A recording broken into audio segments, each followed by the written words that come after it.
Okay, our next guest is Jason Martin from Practical is Tactical. Jason is a firearms instructor here in San Diego. He is a member of San Diego County Gun Owners and a friend, really good dude. So we wanted to interview him and talk about some of the things that are going on with him, his business, and here in San Diego. San Diego. Jason, how you doing, man? I'm doing outstanding, Mike. Good. Thanks for joining us. Hey. Appreciate you being on the show. So let's talk a little bit. First off, what's your background? Where did you come from, and how did you get into firearms and firearms instruction? So I'm originally from Maryland. Moved out here to California about 17 years ago for my primary job. I still work for the Department of Defense. But prior to moving out here, I grew up in Maryland, was in the Marine Corps, the typical, I learned to shoot and hunt from my dad, my grandfather, that kind of stuff. But I've always been a serious advocate of firearm shooting. I can remember when I was really young, just learning to shoot, and just from the time I turned 21, I bought my first AR-15. By the time I turned 22, I'd already built 4 AR-15s. Remember, this is back in the early 1990s. By the time I was 26, I owned my first MP5 machine gun, M16, all fully transferable suppressors. So I've always been into shooting, firearms collection enthusiasm. So yeah, it sounds like that's a pretty that's a pretty high speed path, pretty quick too. What do you still hunt? Yes, I still hunt, not as much as I used to. Obviously, it's a little harder here in California. I'm a avid bow hunter though. I love bow hunting. That's my primary. What do you hunt? Mostly deer. Back east, they used to do a lot more deer and bear hunting. Out here, just be deer hunting primarily. Do you hunt deer in the county of San Diego? Yep, up near Palomar Mountain. Head back into those areas. I've hunted Camp Pendleton because I was in the Marine Corps, so I still have access. I can hunt Camp Pendleton. Kind of difficult getting in and out and doing there, but yeah, as soon as I moved out to California, that was one of my first things, is finding where to shoot, where I can shoot, when I could shoot, who I could shoot with, and where I could go hunting. Those were all. When you harvest the deer, do you process it yourself, or do you take it to a butcher, or what do you do? And I'm just curious. It's a whole different world when it comes to hunting in California, but it's a whole different world in San Diego too. And I know there's probably a lot of deer hunters that get stationed in Pendleton, and they probably don't know what to do. It's real easy in their home state to harvest and get it processed and get it made into sausage or whatever. Like, what do you do in San Diego? You harvest the deer, and what do you do? What's your next step? So that's a good point, is that it was not easy when I harvested my first deer, because being from Maryland, you just go to some old boy's barn back on a farm who had a big old walk-in. You drag your deer in there and write your name and put your tag on it, and 3 days later you had everything you wanted. Here in San Diego, it was a little bit more of a challenge, because our deer seasons tend to be a lot warmer, so you don't have a lot of options to let a deer hang for a while. So I do not like processing deer because it's a lot of work, and there's a lot of effort in it. So yeah. I found a place. There's a couple places in the county that will do deer processing, but it will cost you a lot of money. It is not a cheap effort. So suddenly your efficient deer hunt became gourmet meat. Let's put it that way. So if it's not cheap, you know what I mean? It's not like, hey, this is a cheap way to get food. No. What do you get from hunting? What does hunting do for you? For me, I just enjoy the outdoors. If I just go out, and that's the nice thing about bow hunter is that you're not successful most of the time. But just being outdoors, being out in nature, and the quiet, and roaming around, and just seeing things, just being a part of it. I'm happy just seeing animals, knowing that I was good enough to actually see something, that I picked the right area. Whether I get a shot, that when I was younger, it made a bigger difference. But now as I'm older, it's not a huge win or loss for me. Just being outside. That's interesting. I'm actually up. You can probably tell by my background. I'm up in Wisconsin for a couple of weeks visiting family, and the big trophy fish up here are muskie. Yep. And muskie fishermen, if they just get like a nibble, or if they just get a muskie to follow them up to the boat without even catching it, like that's a big day. That's a victory. They don't even have to actually even get it on the line, and they're super happy just to have seen a muskie or had it, follow the line into the boat. Okay, so you joined the Marine Corps from Maryland. What did you do for the Marine Corps? In the Marines, I was light armor infantry, so basically a grunt that got to ride around. I had a after humping through the hills, riding in a vehicle seemed a lot more better than hauling all my crap everywhere. But mostly I joined the Marine Corps mostly because as a firearms enthusiast, I wanted to play with Uncle Sam's expensive toys and be the best at it. And Uncle Sam did not let me down when it came to playing with his expensive toys. So did you join right out of high school? Was that the plan from when you were young? Yep, I joined right out of high school. I got to miss all the exciting times. I was in during the original Gulf War, but I didn't get to go anywhere. They decided I needed to go to light armor infantry training because at the time Saddam was supposed to have the third largest mechanized infantry of the world, which of course it ended before I even finished that training. So my time in the Marine Corps was pretty uneventful, I should say. So, well, once you get out of, and I apologize forgive me. Is it basic training? Is it boot camp? What do they call it in the Marine Corps? Basic training. So after you get out of basic training and they say, okay, congratulations, you made it, you're a Marine. How do you get to decide where you go as far as, your first assignment, or how is that decided? I've never asked that question. Now, when you sign your name on the dotted line, when you first join, that's when you pick your military occupation, so your MOS. So you pick that before you even join. There are some people that'll join on open contracts, meaning as soon as you finish basic, the military will assign you where they need you. But most people already know when they first go in what their MOS is going to be. Now, that doesn't mean you stay with it for the rest of your life, but generally you pick it when you go in. And that's kind of how they gear school after boot camp. That's how they gear when you go to boot camp, what your next school is, so you can time the periods for training. So how did you know that's the MOS you wanted? At 18, someone told me that, I'd be like, I have no idea what that is. You know what I mean? How did you know what that was at 18, or did you just guess? I was just that geeky kid, I just was that geeky kid that, I saw all the cool, the Army was always be all you can be, but the Marines were the few, the proud, the Marines. And that was just the coolest TV commercial ever. So that was what I wanted to do. And there was no ifs, ands, or buts about it. So you stayed in San Diego after you got out of the Marine Corps. Yep. So this was all in Maryland. So during my time in the Marines, I was in Maryland, Colorado, and out here. So while I was in the Marines, but then I ended up going back into the reserves during the Clinton years because the military was dumping people and giving people early outs. This was in the mid 90s. So I just finished off a degree in computer science with my Marine Corps GI Bill, and then got out of college. And by that time, my 6 years was up in the Marine Corps. So I just went ahead and took the opportunity and left. And then from there, I went back to supporting the military intelligence groups on their information systems. And so for almost 30 years, I've been doing that job, supporting the military. I said, my Marine Corps time, great playing with Uncle Sam's expensive toys, but my background for the last 29 years has been supporting military operations around the world. So I've been more, done more, and seen more as a contractor than I was when I was in the Marine Corps. So I did 5 years in Afghanistan, and I was one of those geek types that actually would leave the wire.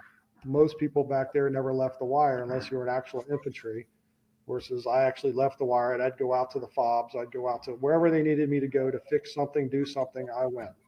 And that's kind of how I based my company on being practical. When I left the wire, we took the hints from the soft guys of blend in. So instead of going out in convoys, me and my partner, we'd pick the most beat up looking vehicle available, and we would go out at oddball times, and we just blended in and needed to make it wherever we needed to make it. So we never got stopped. We never got into any issues just by blending in. And that's where I came with my company name, Practical. So what was the catalyst to start to be an instructor and start the company here in San Diego? So I've always taught people how to shoot, and always, because hey, Jason's the crazy gun guy. He knows how to shoot. So people always come to me to learn how to shoot the firearms. But it wasn't really until COVID hit that I decided to make myself more legitimate, because there were so many people. I worked part-time at a gun shop. There were so many people coming in wanting to buy a firearm, but had zero background and zero experience with using it. So made myself legit, started my own little company, just started teaching people basic firearm safety, how to shoot, how to get into it. That's interesting. So let me ask you this. This is a question I like asking instructors. I don't know if I've ever asked it on camera before. It's more of a whisper question that you ask, when I talk to instructors, I want to know, what's the worst kind of student? The worst student is people like me. The old guy that comes in the room and joins class and says, "Oh yeah, I've been shooting guns all my life. I did this, that, and everything." And but you get on the firing line, and the first thing you see him doing is finger wrapped around the trigger, pointing the gun at the person next to him. And no matter how many times you remind them, that finger just never seems to want to leave that trigger. So how do you break through to the old guy who knows everything? Once you start standing next to him and making him nervous and pointing out him, that's the only way. But unfortunately, when you got a lineup of people on a range, you identify those individuals and you move them to a different area so that if they did have a negligence, or if they're just so bad, you just say, "Hey, can you come back at a later time? Let's do a private." So luckily, I've been blessed. I haven't had to kick anybody off of my ranges for that, but I certainly, will walk around and pick out those individuals. But that's what I like to do is, get an idea of what somebody's background is. The firearms industry is so different in so many different parts of the country. And I think that I think most people initially would think, why would you get into firearms in California? It seems like the worst place because California generally is so anti-gun. But I'd argue that there's really an opportunity if you're living in a state where it's easy to be a firearms instructor and easy to own a firearm and easy to go shoot. There's not a lot of need. You know what I mean? The market gets flooded. When it's hard, like it is here in California, we certainly don't want it to be hard, and we're working for it to not be hard. But I think that's there's a bit of an opportunity for instructors. So I'm just curious, give us your take on the firearms industry in general, and what are your thoughts on the firearms industry here in San Diego? So it's an interesting that you brought up like that, because you're back there in Wisconsin, so you're probably seeing with people back there what they go through to buy firearms. I just got back from Maryland, Washington, D.C. like last night. And so I had a friend out there ask me for a private lesson that they wanted to get into. So I met them, and I had to go do some research, because back when I lived in Maryland, if you wanted to go buy a gun, you still had a 3-day wait, but you just bought a firearm and it was yours. It wasn't the massive amount of hoops.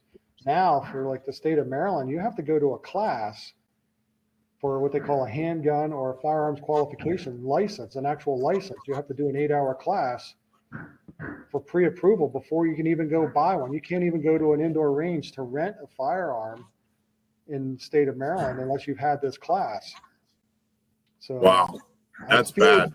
I was feeling bad for people here in California, but then when I looked at that, I'm like, wow, that is so unconstitutional on so many levels. But that could very easily be us. There's a couple of bills that, luckily we've bypassed here in California that would put us into that same group. So being a firearms owner in California obviously has its challenges too. So we have to definitely pay attention. For trainers, there's certainly lots of opportunities. However, you kind of have to pick your field. And that's why I kind of picked my field on the beginning shooters. I'm not a door kicker. I never was a door kicker, so I'm not even going to advertise myself as a door kicker. But if you want to learn to shoot, I'll teach you to shoot. If you want to learn firearm safety, I'll teach you firearm safety. You just want to get into it. That's interesting you say that about door kickers. I mean, honestly, if you're a civilian learning how to, use a firearm for self-defense, if you're kicking a door, you should be kicking it shut. You know what I mean? Like, if you're in your home and someone's invaded, I mean, I know there are exceptions, but the reality is, we need to learn how to do things defensively far more than we need to learn how to do things offensively. Let me ask you, what's your favorite gun myth? My favorite gun myth. So this one's, I kind of have a favorite two gun myths. So the first one is more along the lines of, and a lot of people haven't heard this, was the myth that the 50 cal, shooting a 50 cal, if you were standing next to it, that the muzzle blast of the 50 cal would slap your leg like somebody was hitting you with a belt.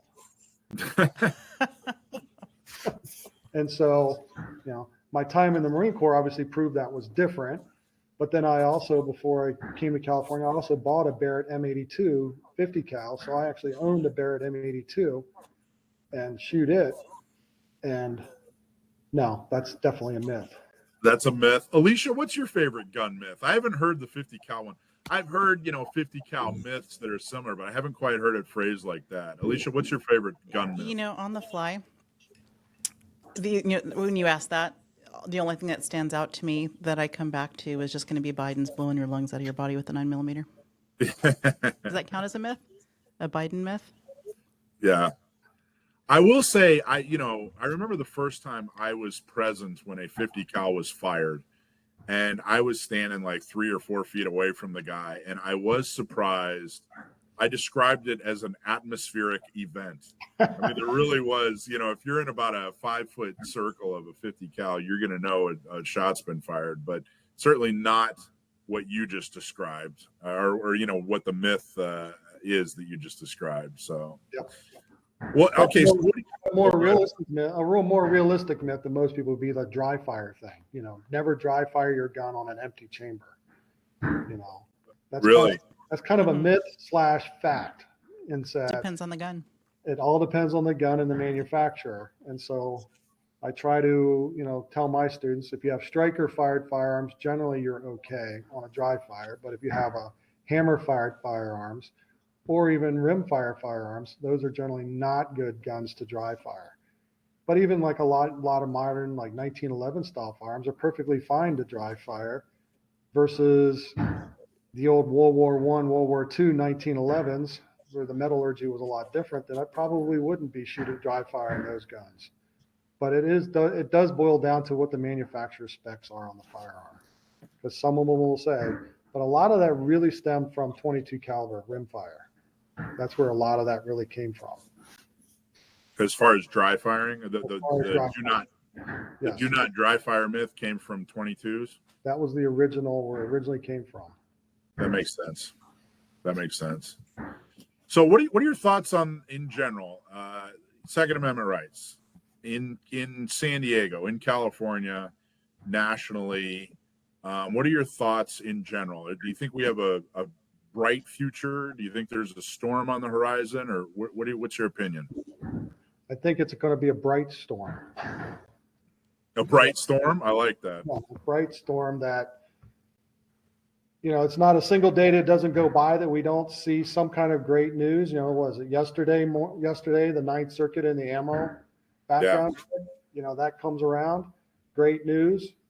Granted, now we're all sitting on bated breath waiting to see, is the state going to appeal it to the Ninth en banc? So we're going to have to wait for that one. Federally, we saw the big, beautiful bill battles going on for suppressors and NFA items. Having owned NFA items and suppressors, it was never about the $200 tax for me. It was always about the fact that my first machine gun took me almost 9.5, 10 months to get permission to take possession of that device. And then the other devices I got, they all were in that 9 to 14 months waiting for a simple tax stamp. And yeah, it's just a piece of freaking paper. It's actual tax that says tax stamp that's stamped onto your official paperwork. So getting rid of that fee, but hopefully, the Republicans didn't come out for us. So hopefully some of the new lawsuits to get those items deregulated as unconstitutional are great. I know people here in California says, well, that doesn't do anything for us here, but I think it gives us a good stepping stone. If we get it deregulated nationally, it gives us more fighting power here in California. So I agree. Good news is always good news, period. Whether it happens to one of us, whether it happens across the country, no matter what, good news is always good news. Jason, for those in Southern California that want to train with you, how do they find you, and when's your next class, or what would you like people to know about your training? So I generally teach for the concealed carry. So Riverside, San Diego. I teach it twice a month up at Paula Shooting Range. So it'll be the second and fourth Saturday and Sundays of every month. You can also reach out at my website, practicalistactical.com. Hit me up with an email if you want private lessons or classes for groups. I have multiple different range options. All of my training are done outside ranges. So whether we're going to do it on the group range or we'll do it in a private setting, so you don't have to worry about other shooters. It's just you and me and your group.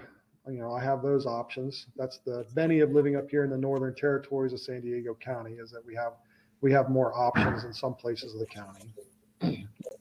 So Great. And how do people find it? What's your website? practicalistactical.com. Practicalistactical.com. Jason, thank you so much, man. I really appreciate you taking the time. Thanks, Hey, Jason. thanks, Mike. Thanks, Alicia. Thank you. Love the sound of freedom in the background there. Yep, I'm actually at the range today. Can hear it. Awesome, man. I'll see you soon. Hey, thanks for watching Gun Owners Radio. I hope you loved that clip. Don't forget to like, subscribe, comment, and follow us on social media, and check out our website at gunownersradio.com.